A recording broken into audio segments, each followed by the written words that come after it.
Magandang araw sa atin lahat mga kabayan. At ito na po, sumagot na nga itong si Pangulong Marcos sa allegation ni dating Pangulong Digong na kasama ito sa Narcoles. At ang sabi niya lang kasi sa kanyang naging ambush interview, ang sinabi ni Pangulong Digong ay posibleng side effect o mano ito ng kanyang paggamit ng fentanyl. Itong gamot na highly addictive at isang mabisang painkiller nga mga kababayan po natin. Itong fentanyl, inamin naman ni Pangulong Digong na matagal na siyang gumagamit at dahil sa resita ng kanyang doktor. At ayon kay Pangulong Marcos pa, dapat umano hindi pinapabayaan ng kanyang doktor itong si Pangulong Digong. So ibig sabihin, ang pronouncement ni Pangulong Digong ay pinapalabas ni Pangulong Marcos ay dahil lang sa apekto nitong fentanyl. So parang hallucination, imagination lang ni Pangulong Digong.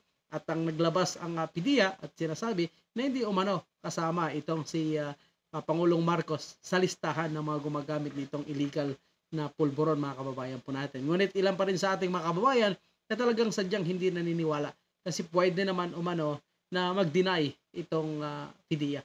So kaugnay po mga kababayan po natin sa naging ambush interview ni Pangulong Marcos. Ito po. Say about po sa statement ni President Duterte last night sa drugs, sa People's Initiative. And urging you to resign. Resign po.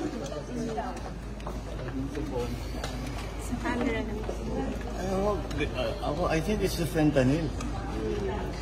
Fentanyl is the strongest painkiller that you can buy. It is highly addictive and it has a very serious side effects. And PRRD has been taking the drug for a very long time now. When was the last time he told us that he was taking fentanyl? 5-6 years ago. Something like that. After 5-6 years, it has to affect him. Kaya, alagay ko, kaya nagkakaganyan. So, you know, I hope his doctors take better care of him. Hindi pinababayaan itong mga nagiging problema. But sir, can you categorically deny that you're involved in drugs para matapos lang yung...